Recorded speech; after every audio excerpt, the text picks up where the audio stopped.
In today's video, I'm going to teach you how to get a sequence of numbers in a table in Microsoft Word. If you've ever needed row numbers or a simple ordered list inside a table, there's a quick, built-in way to do it. No formulas and no manual typing. We'll use Word's standard numbering so it stays consistent and updates as your table changes. First, highlight the part of the table you want numbered. If you want every cell to have a number, select the entire table. The easiest way is to move your mouse near the top left corner of the table until you see the table handle. Then click it to select everything. You can also drag across the table, or click and drag down a specific column if you only want numbers in that column. If your table has a header row that you don't want numbered, make sure you start your selection on the first data row instead of the header. Take a moment to double-check your selection. What you highlight is exactly what will be numbered. Next, apply numbering from the Home tab.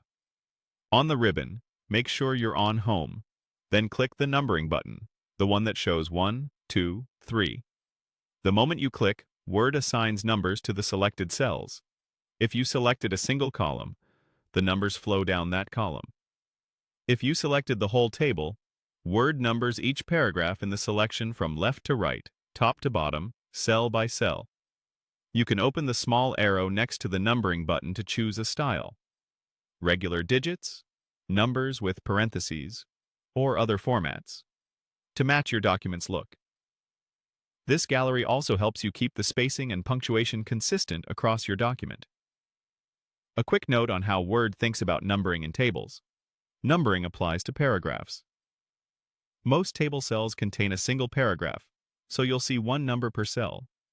If you press Enter within a cell to create multiple paragraphs, Word will continue numbering within that same cell. If that's not what you want, keep each cell as a single paragraph, or use Shift+Enter for a soft line break so the number doesn't repeat inside the cell. If the numbers don't look right, undo, adjust your selection, and click Numbering again.